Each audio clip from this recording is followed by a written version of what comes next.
Let me ask you something. Why do we keep buying games we never finish? Now, imagine playing your entire Steam library on the go, on the couch, or even in your bed. This is the Steam Deck, and this thing changed portable gaming for me.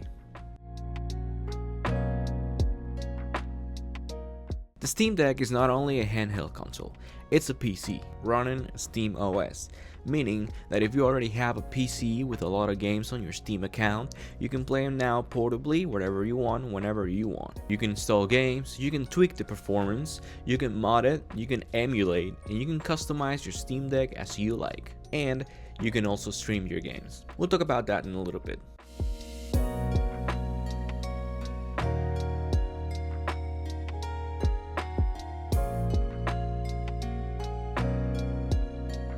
I played Cyberpunk, I played Elden Ring, and I play a lot of indie games. All of this while traveling, while waiting in line, and even laying in bed. The Suspend and Resume feature is really underrated. You can press power, leave your game for a couple hours, then come back, press power again, and then continue where you left off.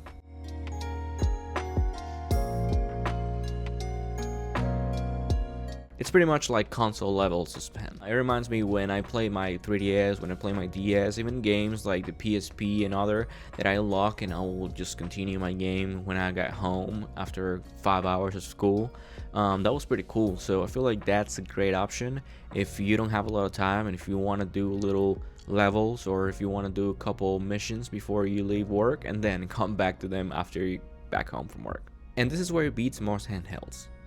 It respects your time. Now let me tell you a little bit about streaming. This is where I feel like the Steam Deck becomes illegal in a way.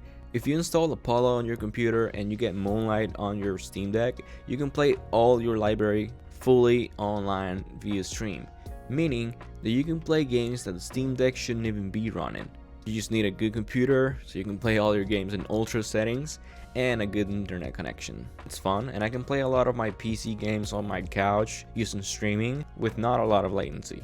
It works pretty well. You can also use apps like Steam Link, so you can play your Steam library from your computer, stream to your Steam Deck, or you can do GeForce Now or even the Game Pass games with the online function if you have that subscription.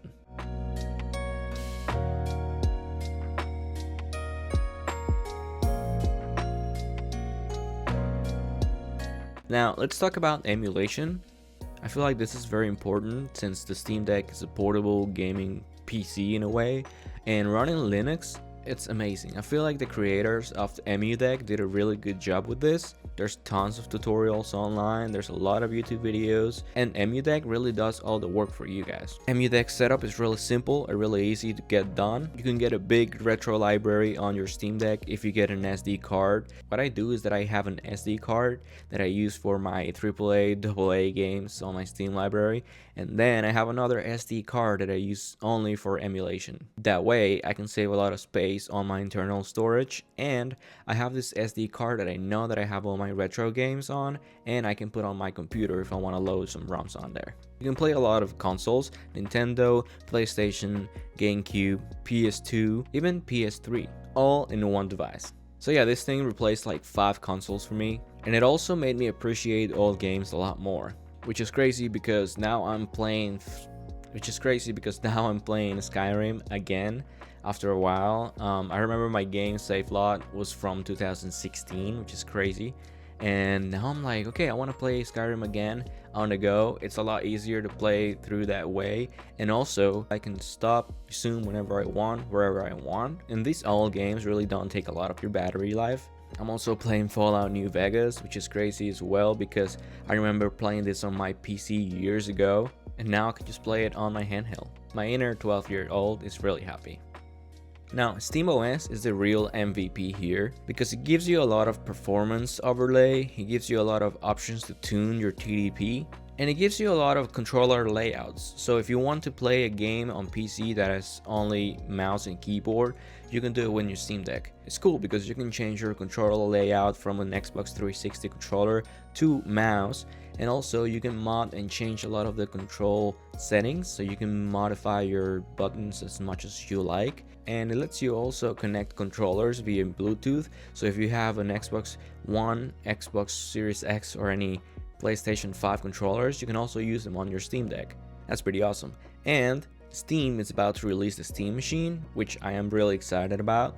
I'm probably gonna get it. This is going to be a PC gaming, a little more powerful than the Steam Deck, but it's still going to run a lot of your Steam games. Probably gonna do a lot of emulation. Probably I will do a lot of emulation on it, and I'll probably put it on my living room so I can play my games with my family and friends. They're also releasing a Steam controller, which is pretty cool. It looks really nice. Now it's a lot better. It has a lot of new features, and it seems to be really sturdy. So yeah, with the Steam OS, really what it gives me is a lot of control. You can control the power usage, you can control the frame rate, you can tweak the settings on your graphics, and all this really changes your battery life. So if you want to play AAA games, you can play up to 2 hours.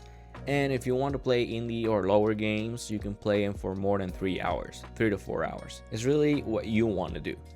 I have lossless scaling installed on my Steam Deck, and this application really helps when you're playing AAA games, makes them a lot easier to run and helps with your battery life as well.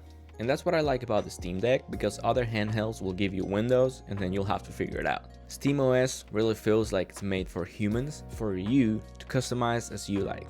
Now, don't get me wrong, because there's other handhelds that are really good. For example, the ROG Ally, it's pretty good. I'm also familiar with the MSI Claw and the Lenovo Legion Go. There's also Neo, the I Thor that I talked about in the previous video. If you haven't watched that, go watch it. Pretty similar to a 3DS, and it has Android. The problem with some of these consoles is that Windows doesn't let you tweak that much, and it really isn't gaming friendly. For me, the Steam Deck wins because it's balanced, has power, battery, and better usability.